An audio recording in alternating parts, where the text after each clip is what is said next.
respectively. And we're building on that programme with STEM ambassadors to encourage even more girls and women to come forward. The South West with Kieran McCarthy. Kieran McCarthy. Thank you, Mr. Speaker. Many disabled people are still in receipt of legacy benefits and their carers too, which means they're not getting the £20 uplift that universal credit claimants have been getting. Does the Minister agree that this is discriminatory and needs to be addressed? Well, Mr. Speaker, I thank the Honourable Lady for her question, and I appreciate that many people are facing financial disruption due to the pandemic, and this is why the government has put an unprecedented package of support in place. Legacy benefits were increased by 1.7% last year and will increase by 0.5% from April, in line with prices. Let's head to Rushcliffe with Ruth Edwards. Thank you, Mr. Speaker. Can I thank my honourable friend for all her hard work to combat violence against women and girls? And will she join me in encouraging everybody who's experienced violence or supported those who have to submit their views to the government's consultation on the next Violence Against Women and Girls strategy, which closes next week on the 19th of February? Minister Atkins. Minister Atkins. Well, thank you, Mr. Speaker, and I would like to thank my honourable friend for promoting the government's call for evidence on tackling violence against women and girls. We are asking the public, victims, charities, employers, health professionals, universities, colleges, the armed forces, the NHS, and many more for their views so that we can develop a national strategy that is fit for the 2020s. This is the largest ever call for evidence on crimes that disproportionately affect women and girls, because we want to hear from all parts of society. And Mr. Speaker, I ask all honourable members to play their part and encourage their constituents to contribute to this vital call for evidence before it closes on the 19th of February. We now have the Shadow Secretary, Marcia de Cordova. Marcia. Thank you, Mr. Speaker. South Asians in particular, Bangladeshi and Pakistani people are still experiencing 3 times the risk from coronavirus in this second wave. Therefore, take-up of the vaccine is vital. We know that historical issues of mistrust and culturally inappropriate public health information has contributed to the legitimate vaccine hesitancy. The government has had time to plan to mitigate for this, but has still not produced a clear strategy to engage with our Black, Asian and ethnic minority communities. Can I ask the Minister what steps she has taken to ensure vaccine rollout reaches all our communities, particularly those who are unequally impacted? Minister. Mr. Speaker, I will be providing a second COVID disparities report at the end of this month, which will provide more comprehensive detail of steps that we have taken. However, this is an issue that we recognise is very serious. The disparities are changing for different groups. We have seen some progress, for instance, amongst Black groups. However, we do emphasise that vaccines are the best way to protect people from coronavirus. The Department of Health and the NHS are working closely with Black, Asian and minority ethnic communities to support those receiving a vaccine and help anyone who may have questions about the process. As part of this, we're working with faith and community leaders to give them advice and information about the universal benefits of vaccination and how their communities can get a vaccine. Now the second question from Marcia Cordell.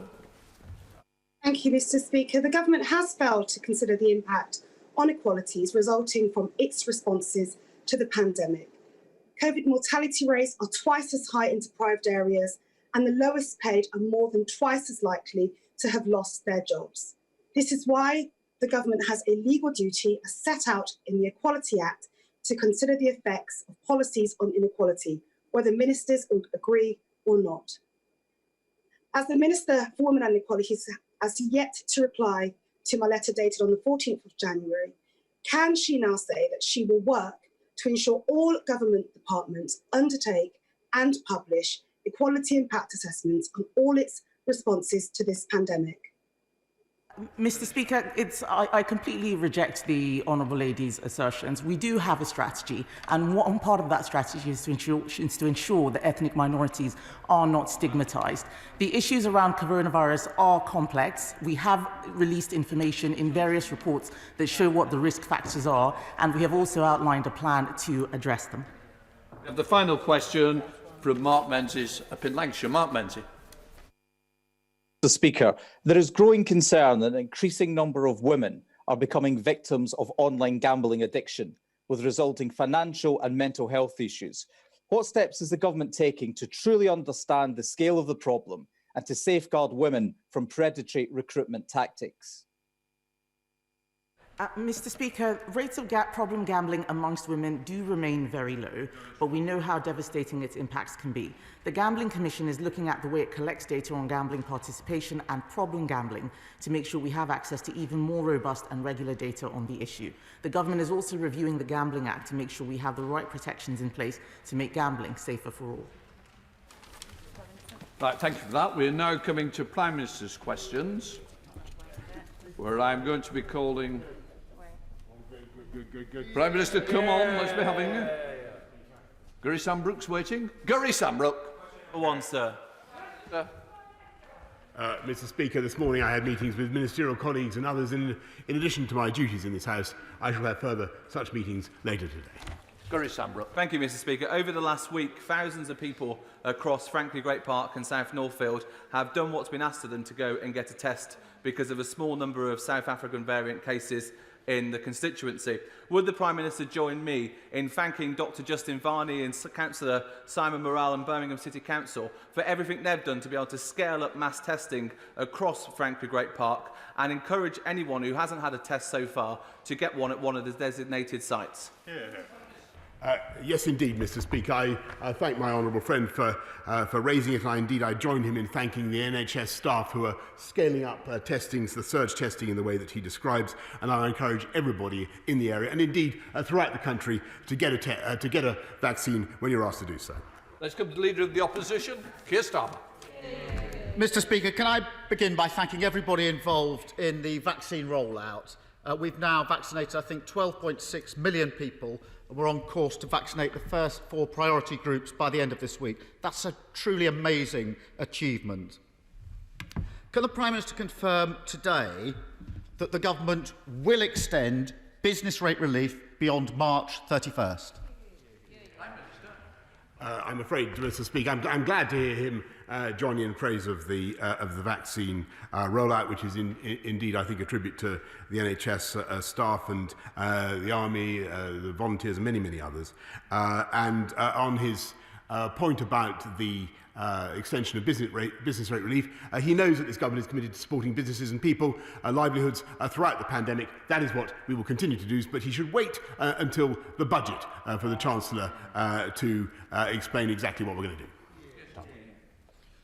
Mr. Speaker, I think that answer was that the Prime Minister can't give an answer yet. But hundreds of thousands of businesses are affected by this. And the trouble is, Mr. Speaker, that businesses don't work as slowly as the Prime Minister. They need an answer now. As the British Chamber of Commerce says, businesses simply can't wait until the March budget. Let me try another vitally important question for businesses and for millions of working people. Can the Prime Minister confirm today that the furlough scheme will be extended beyond April? Mr. Speaker, I think most people in this country are aware that we're going through a very serious pandemic in which rates of infection have been steadily brought down thanks to the efforts of the rich people. I think also members of this House are familiar with the notion that in just a few days we will be setting out a roadmap for the way out of this pandemic, a roadmap that I hope the Right Honourable Gentleman and his colleagues will support, though the support, as we know, tends to be a transitory thing, Mr. Speaker. One week we have it, the next week we don't, but he won't have to contain himself for very long. Keir Starmer. Mr. Speaker, let me let the Prime Minister into a secret. He can take decisions for himself, and he doesn't need to leave everything to the 11th minute. If I were Prime Minister, I'd say to businesses, we'll support you now. We'll protect jobs now. Because the CBI, the Federation of Small Businesses, the Institute of Directors and the British Chamber of Commerce have all said the same thing. They all say, Prime Minister, they can't wait until the budget. The Prime Minister may disagree with me, but he's actually disagreeing with businesses. Why does the Prime Minister think he knows better than British business? Mr. Speaker, I think that most business people that I've talked to a great many in the last 12 months would agree that there is no government around the world that has done more to support business, wrapping our arms around business. And actually, I'm delighted to hear this enthusiasm for business from the Labour Party when they stood on a manifesto to destroy capitalism at the last election, and indeed to dismantle the very pharmaceutical industry, Mr. Speaker, that has provided the vaccines on which we now rely. Will he now repudiate that policy, Mr. Speaker? Keir Starmer. Mr. Speaker, we all know what the Prime Minister once said he wanted to do to business. We on these benches would rather listen to businesses. So we've no decision on business rates, no decision on furlough. Let's try another crucial issue. And Prime Minister, no excuse for delaying this time, because this has to be decided before the March budget, and the Prime Minister doesn't need to check with the Chancellor. So will the Prime Minister now commit to extending the evictions ban on residential properties beyond February the 21st? Mr. Speaker, I've said repeatedly that what we will do in this government and throughout this pandemic is put our arms around the British people, support them throughout the pandemic, and make sure that people are not unfairly evicted during the pandemic. That is what we will do. What I hope very much, Mr. Speaker, is that we may hear from the right honourable gentleman opposite that he not only has now had a Damascene conversion to the importance of business, but a Damascene conversion to supporting all the government's policies to support business, rather than sniping from the sidelines. Why doesn't he just get behind us and back the government, back us in our efforts to back business and back the British people? Keir Starmer. Mr. Speaker, I'm not going to take lectures from a man who wrote 2 versions of every column he ever wrote as a journalist, who proposed Donald Trump for a Nobel Peace Prize and gave Dominic Cummings a pay rise. Back to the question. Another area where the Prime Minister repeatedly delayed and now changes policy pretty well every day is securing our borders against variants of COVID. Every week the Prime Minister comes here and says we've got one of the toughest regimes in the world. We know his Home Secretary disagrees with him. We know the Health Secretary disagrees with him. Luckily, Mr. Speaker, Oxford University keep track of how tough border restrictions are in every country. They say that there are at least 33 countries around the world which currently have tougher restrictions for the United Kingdom. 33, Prime Minister, including Canada, Denmark, Japan, Israel. There are many others. In fact, they say we're not even in the top bracket of countries for border restrictions. 50 days after we first discovered the South African variant, 50 days. How does the Prime Minister explain that? Mr. Speaker, there are some countries in Europe that do not even have a hotel quarantine scheme, such as the one we're putting in on Monday. We have amongst the toughest border regimes anywhere in the world. And people should understand that on a normal day, Mr. Speaker, at this time of year, you could expect about 250,000 people to be arriving in this country. We've got it down to about 20,000, 5,000 of them whom are involved in bringing vital things into this country, such as medicines and food, as we discussed last week, and he agreed that was a good idea, Mr. Speaker. Unless he actually wants to cut this country off from the rest of the world, which I think last week he said he didn't want to do, unless, of course, he's changed his mind again, Mr. Speaker. I think that this policy is measured, it is proportionate, it is getting tougher from Monday. I hope that he supports it. Keir Starmer. Mr. Speaker, the truth is this. The Prime Minister is failing to give security to British businesses, and he's failing to secure our borders. The Prime Minister often complains that we never put forward constructive proposals. So here's 2 for him. Support businesses and protect jobs now by extending furlough, business rate relief and VAT cuts for hospitality. And second, secure our borders with a comprehensive hotel quarantine on arrival. No more delays. Will he do it? Mr. Speaker, we've just announced the quarantine policy, which, as I've said to the House, is amongst the toughest in the world and tougher than most other European countries, certainly. I'm delighted that he's now supporting business in his latest stunt of bandwagoneering, not a policy for which he was famous before, Mr. Speaker. But he moves from one side of the other in the debate throughout this crisis. And some people, Mr. Speaker, some people have said that this is a good crisis. Mr. Speaker. Some people have said this is a good crisis. Some people have said that this crisis is a gift that keeps on giving, Mr. Crisis. Mr. Speaker, those people sit on the Labour front bench. I think it is disgraceful that they should say those things. I believe this is one of the biggest challenges this country has faced since the Second World War. And thanks to one of the fastest vaccine rollouts anywhere in the world, I believe it is a challenge this country can meet and is meeting. And I believe that of that vaccine rollout programme, this House and this country should be very proud. Speaker, can I thank the Prime Minister for the decisions he took last year that have meant that the vaccine programme is in such a good position this week. Despite that success, it is vital that that programme keeps pace with the changing variants. Can he update the House on where the UK stands on ensuring that the UK supply chain is in place and that we don't get behind as the virus mutates? Prime Minister. My right honourable friend asked an extremely important question, and that's why we recently announced an agreement for 50 million doses with the manufacturer CureVac, because we believe that that may help us to develop vaccines that can respond at scale to new variants of the virus. And as the House will have heard from the Chief Medical Officer and the Deputy Chief Medical Officer and others, I think we're going to have to get used to the idea of vaccinating and then revaccinating in the autumn as we come to face these new variants.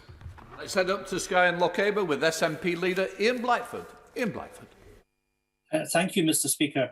New research from the Joseph Rowntree Foundation and the baby bank charity Little Village has revealed that 1.3 million children under 5 are living in poverty in the United Kingdom. This is a truly shocking figure that should make this Tory government utterly ashamed. The Scottish National Party has repeatedly called for a financial package to boost household incomes and reverse this Tory child poverty crisis. The Prime Minister has the power to tackle child poverty right now by making the £20 uplift to universal credit permanent and by extending it to legacy benefits. The Tory government's been stalling on this for months. Will the Prime Minister finally act, or will he leave millions of children out in the cold? Minister. Mr. Speaker, I think that the whole House in this country should be proud of the way we've tried to look after people, the poorest and neediest families throughout the country, not just with universal credit, which the party opposite would actually abolish, Mr. Speaker, but by helping vulnerable people with their food and their heating bills, the £170 million winter grant scheme, looking after people with the free school meal vouchers. And as I've said before, Mr. Speaker, we will put our arms around the people of this entire country throughout the pandemic. Let's return to Scotland with Ian Blackford. Ian Blackford. I have to say, Mr. Speaker, that was pathetic. That was no answer. We're talking about 1.3 million children under 5 in poverty. Let me quote, "She cried on her doorstep because I gave her nappies, wipes and winter clothes for her child. I went away with a lump in my throat." These are the words of Emily, a baby bank worker who's supporting families that the Tories have pushed into poverty through a decade of cuts. They don't need more empty words from a Prime Minister who simply doesn't care enough to act. Mr. Speaker, this morning a new report from Citizen Advice Scotland warned that Tory cuts could reduce the value of universal credit by as much as a quarter just when people need this money the most. Will the Prime Minister agree to meet with me and other opposition parties ahead of the budget for an urgent summit on tackling child poverty, or will he be yet another Tory Prime Minister who leaves a generation of children languishing in poverty? Mr. Speaker, I must say that I reject entirely what the Right Honourable Gentleman has just said, because I don't believe that any government could have done more to help the people of this country throughout this pandemic, and we will continue to do so. And yes, of course, we bitterly lament and reject the poverty that some families unquestionably suffer. And it is tragic that too many families have had a very, very tough time during this pandemic. But we will continue to support them in all the ways that we have set up. And I may say to the right honourable gentleman, there is a profound philosophical difference between him and me. Because the Scottish Nationalist Party is morphing into ever more a left-wing party that believes fundamentally. There you go, Mr. Speaker. That believes fundamentally that it is the duty of the taxpayer to pay for more and more and more. We want to get people into jobs, Mr. Speaker, and it's getting and it is in that respect that the Scottish Nationalist Party is, I'm afraid, failing their... Look, Prime Minister, we both know that you're only teasing him and we're trying to wind up the leader of the SNP. Please, let's drop it. Let's move on because Lee Anderson is waiting for you. Lee Anderson. Thank you, Mr. Speaker. A new Freeport for the East Midlands will create over 60,000 new jobs and provide a massive boost for employers such as Cornton Engineering and Abacus in Ashfield. After decades of neglect from Labour MPs, we now feel a sense of hope in the Red Wall seats. My mum and dad voted Conservative for the first time at the last general election and were touched when the Prime Minister acknowledged their votes were lent. Could my right honourable friend, the Prime Minister, please reassure my mum and dad, my friend, my family and all my constituents that our area will never be let down again? Prime Minister. Absolutely, Mr. Speaker, and I thank my honourable friend for everything he's doing for Ashfield, and he and I have had enjoyable times campaigning for the people of Ashfield, and we'll continue to do so. And I can tell Paul and Jenny that our commitment to levelling up is absolutely rock solid throughout this country. I said to marry on it with Liz Saville-Roberts. Liz Saville-Roberts. Diolch yn fawr iawn, Lefarydd. We've just heard the government claims to have a levelling up agenda, underpinned by a research and development roadmap. The trouble is, the Tories' track record on this isn't good. In fact, it's abysmal. Wales receives the lowest R&D spend per person of the four nations, at around 40% of spend per head in England. And Westminster's obsession with the golden triangle of Oxford, Cambridge and London shows no sign of abating.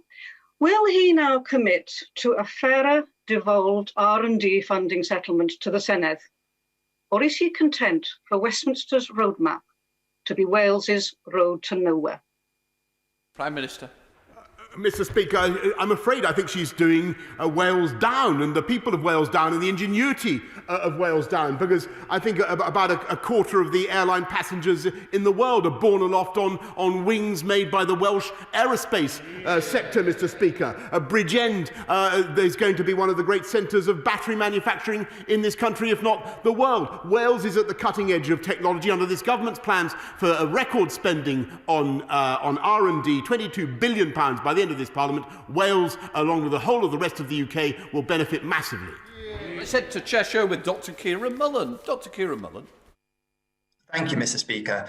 The UK has fallen behind Europe in untapping the potential of geothermal heat and energy in places like Crewe.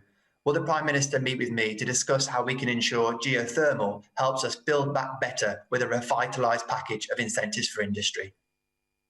I thank my honourable friend for the excellent point he makes about Crewe and the way it's now in the forefront of deep geothermal energy exploration, and very happy to meet with him to discuss what we can do to further geothermal energy in Crewe, Durry permitting, Mr. Speaker. Let's wander up to Bolton with Yasmin Qureshi. Yasmin. Mr. Speaker, this government said that no council would be suffering as a result of the pandemic. And the Chancellor said that he would do everything, whatever it takes to help them. Yet the Tory-controlled Bolton Council has just announced 35 million cuts in pounds and an increase in the council tax budget for 3.8%. Can the Prime Minister assure my constituents and my town that that money will be given to them, or will this join a long list of Tory failed promises? Minister. I want to congratulate, Mr. Speaker, the great Conservative controlled Council of Bolton for everything they're doing and continue to do throughout this pandemic to look after the people of Bolton. I know what incredible work local officials do, and I thank them very much for it. And we believe, since we believe so strongly in local government, Mr. Speaker, as a creature of local government myself, I'm proud that we've invested £4.6 billion in supporting local government just so far in this pandemic. Sajid Javid. Mr. Speaker, from rainforests to coral reefs, the world's ecosystems are at risk of catastrophic decline. That was the conclusion of the Dasgupta review last week, which my right honourable friend rightly welcomed. This threat to our biodiversity is not just a moral failure, it is economically short-sighted too. When I asked Professor Dasgupta to carry out this work, he told me that it would not be complete until after the UK had hosted the COP26 summit.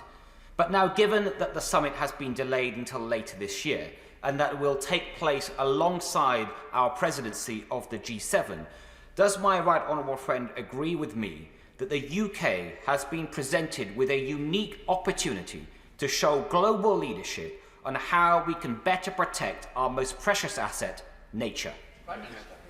My right honourable friend is absolutely right. I thank him for what he's doing himself in this area, and I want the House to know that we want our COP, the UN COP26 summit, to be a landmark event, not just for tackling climate change, but also in biodiversity. And I think it's high time that the leaders of the world took a step to reverse the loss of habitats and species that we've seen over the last century.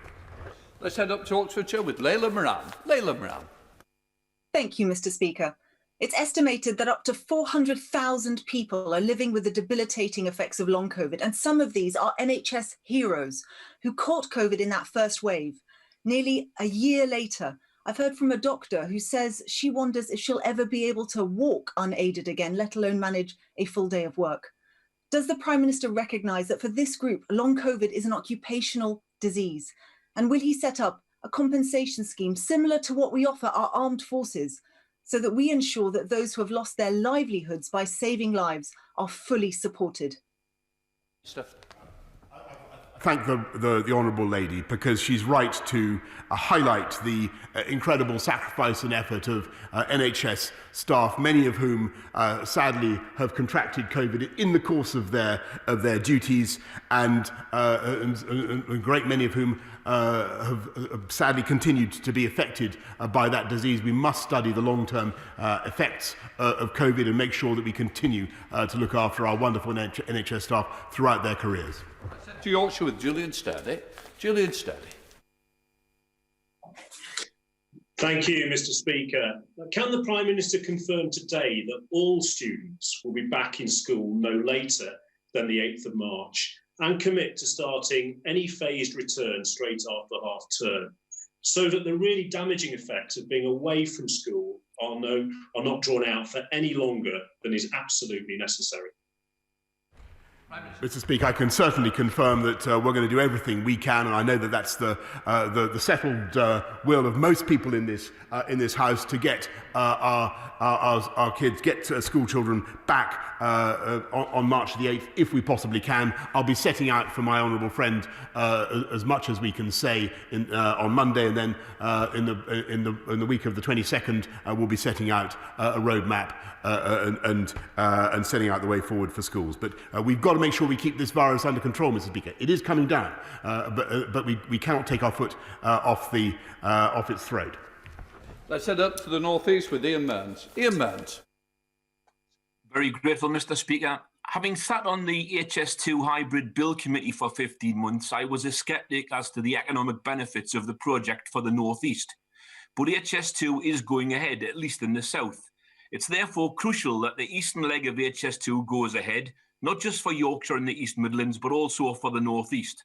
The Prime Minister has made repeated promises to the people of the North East of his intention to level up and to connect and create opportunities for people here in places like Gateshead. So as we strive to recover from the damage done to so many families and businesses by the pandemic, will the Prime Minister commit to beginning the work on the eastern leg of HS2, starting in the North East, to run simultaneously with the construction in the south, so that our region is not forced to wait another couple of decades for 21st century rail connectivity?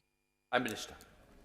Mr. Speaker, I can certainly confirm that we are going to develop the eastern leg as well as the whole of HS2, and he'll be hearing a lot more about what we're going to do with our national infrastructure revolution, Mr. Speaker, and about what we're going to do to improve not just rail transport, but road transport as well in the North East. Let's head south to Caroline Nancy, who's audio only. Caroline Nancy. Thank you, Mr. Speaker. There is no shortage of commitment or compassion in my town of Eastbourne for homeless people who are vulnerable and need complex support. However, neighbouring Brighton continues to send its homeless to our town, and we do not have the resources to meet this need. 3 homeless people have died, and I believe there will be inquests. Brighton is not engaging with Eastbourne's council in any meaningful way, and a further 51 placements have been made in recent weeks.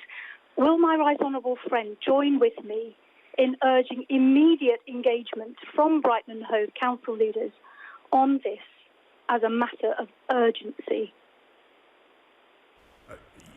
Yes, indeed, Mr. Speaker, and I thank Brighton Council and East for cooperating with Eastbourne Council in getting this done. There must be cooperation. No one in this country should be living rough or sleeping or homeless, sleeping rough or being homeless as a result of this pandemic, or indeed through any other cause, Mr. Speaker. We've invested 700 million this year to help people off the streets. It continues to be a national priority, and I'm grateful to my right honourable friend, the Secretary of State for Communities and Local Government, for what he's doing and the various task forces that are currently at work to prevent people coming out on the streets again as we lift the restrictions.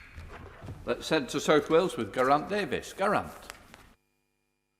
Mr. Speaker, at DVLA in Swansea, there'd been 526 cases of coronavirus since last September, when the Prime Minister told us, at Prime Minister's Question Time, all staff who can work from home are working from home. Yet in March last year, 250 people were working on site. Now the numbers are in their thousands, facing a more infectious and widespread disease. And yesterday, 90 people were sent home following the latest outbreak of coronavirus just before the weekend. So given that BT are on standby to install home secure technology to allow home working, will the Prime Minister meet with me and the union PCS ahead of the strike ballot next week so that workplace numbers can be reduced until the vaccine is rolled out to keep people safe and to avoid an unnecessary strike? Mr. Speaker, I thank him for raising this again with me, and thanks to the working from home strategy that DVLA has been pursuing of a workforce of 6,000. There are currently thankfully, there are only 9 cases, to the best of my knowledge, of COVID, and 3 of those individuals are currently working from home. We're rolling out lateral flow tests. A huge number of lateral flow tests are being distributed to the DVLA. But the long-term solution, Mr. Speaker, or the medium-term solution, I should say, is to vaccinate and to roll out the vaccination programme. And that is what this government is doing in Wales and across the country. Let's head to the West Midlands with Nicola Richards. Nicola. Thank you, Mr. Speaker. Families across West Bromwich East have been affected by cancer, just like my own, and know all too well that early diagnosis and treatment can save a life. According to research by Macmillan Cancer Support, there were over 70 people in my constituency and 50,000 across the UK with a missing cancer diagnosis. Cancer hasn't stopped during the pandemic, so with this in mind, will the Prime Minister commit to making the resurgence of cancer diagnosis services a top priority as restrictions begin to ease? Minister. I thank my honourable friend, and I know this is an issue that is very close to her heart, and she's right to raise it, because we, of course, there are the pressures from COVID, but we're also worried, Mr. Speaker, that some people may not be coming forward for the cancer treatments that they need. So I'd urge everybody who needs to get their treatment to help the NHS to help you come forward and get your treatment as you normally would. To the northwest with Lucy Powell. Lucy. Thank you, Mr. Speaker. The Prime Minister said in November that the £1.5 billion Green Homes grant would be extended to March 2022. Yet in a written answer last week, his minister said that the money would not be carried over from this financial year to next. With just 7 weeks to go, a paltry £71 million has been spent so far. So why is he cutting £1 billion from the Green Homes grant that he promised for businesses, homeowners and the environment? She's on to something, but she's barking up the wrong tree, Mr. Speaker. The problem with the Green Homes grant is not that we're not cutting it. The problem is there hasn't been enough take up, and we want to encourage people to take it up and make use of the opportunity to reduce the carbon emission of your homes. Let's head south to Sir Roger Gale. Sir Roger. The Prime Minister has said, and he's written in his foreword to the Environment White Paper, that he's pledged to protect the countryside. Mr. Speaker, the countryside is more than just a bit of green belt around the home counties. In Westgate and Birchington and Herne Bay, in my own constituency, and indeed across much of the Garden of England, there are plans to smother acres of prime agricultural land in housing that is not needed for local people, but that is needed and required to grow the crops to reduce the amount of food that we import at a cost of carbon emissions. So if the Prime Minister is the friend of the countryside, will he announce an immediate moratorium on the use of all farmland for housing while the whole policy is reviewed? Mr. Speaker, I think I just heard the honourable gentleman say that he wants an immediate moratorium on the construction of all housing. Maybe I misunderstood. I don't think that to be realistic. But what I can certainly tell him is that we will take very seriously the points he makes. I know that my right honourable friend, the Secretary of State for Communities and Local Government, has met him and will be glad to meet him again to discuss the subject he raises. But this government's commitment to nature and to the countryside is unmatched. We've just consecrated 30% of our land surface, Mr. Speaker, to nature. Let's head up to Airdrie with Neil Gray. Neil Gray.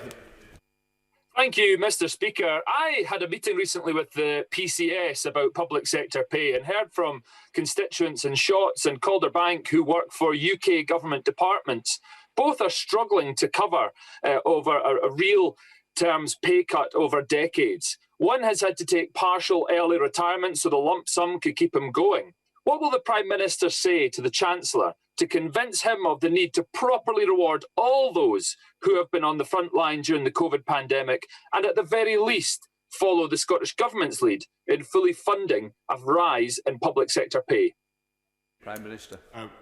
Mr. Speaker, we have seen above inflation increases in public sector pay, and that is quite right. And we support particularly increases in investment in our NHS, and you'll know the package that we put in place for nurses. But the single best thing that we can do is support the living wage, which this government introduced, and which this government introduced, and which we have now increased by record amounts 2 years in a row. And I see the Scottish Nationalist Party, forgive me, Mr. Speaker, the National. I don't know whether they're nationalists or not. Perhaps they could clear it up. Whether they think, maybe are they? It's up earlier for you. Are they a national party without being nationalists? It's an interesting semantic point, Mr. Speaker. I think they're trying to claim that they pioneered the living wage. I don't think that's right, Mr. Speaker. I seem to remember that it was a certain mayoralty in London that massively increased the living wage when they weren't off the starting blocks, Mr. Speaker. In which case, let's go down to Somerset, who is ready on the starting blocks with Ian Littlegranger. Mr. Speaker, thank you as always. I am delighted my honourable friend is defending democracy by pushing ahead with local elections. But here in the land of King Alfred, the people desperately want to give their verdict on Somerset County Council, which I'm afraid has been using COVID money to spend on things that have nothing to do with the pandemic. They have submitted to the government a form which says that nothing, and I fear that my right honourable friend has been misled. We need a referendum down here to test public opinion quickly. But would my right honourable friend, a proud man of Somerset, who understands history more than most of us, not agree the time has come to put our county back together and that we have the whole of Somerset being looked after by Somerset? I know King Alfred would approve of it, and I know the people of Somerset will certainly support the Prime Minister if he supports us. Prime Minister. Mr. Speaker, I thank my right honourable friend, who is a great advocate of Somerset and committed to his constituents, and I thank him for what he's doing. He's raised this now twice with me, and I thank him for that. But my humbly suggests that the best way forward is for the consultation to proceed and for local people to decide what the best form of government, local government, is that they want. Let's head for our final question from Northern Ireland with Gregory Campbell. Gregory Campbell. Thank you, Mr. Speaker. Prime Minister, you're aware now of the problems we warned about over many months before the Northern Ireland Protocol was introduced. These problems are scheduled to get worse from April. Can you outline a timeline where people in Northern Ireland, and indeed all across the UK, as indicated in the e-Parliament petition last week, when all of us can enjoy free trade across the nation, including from GB to NI, as every other independent trading nation enjoys?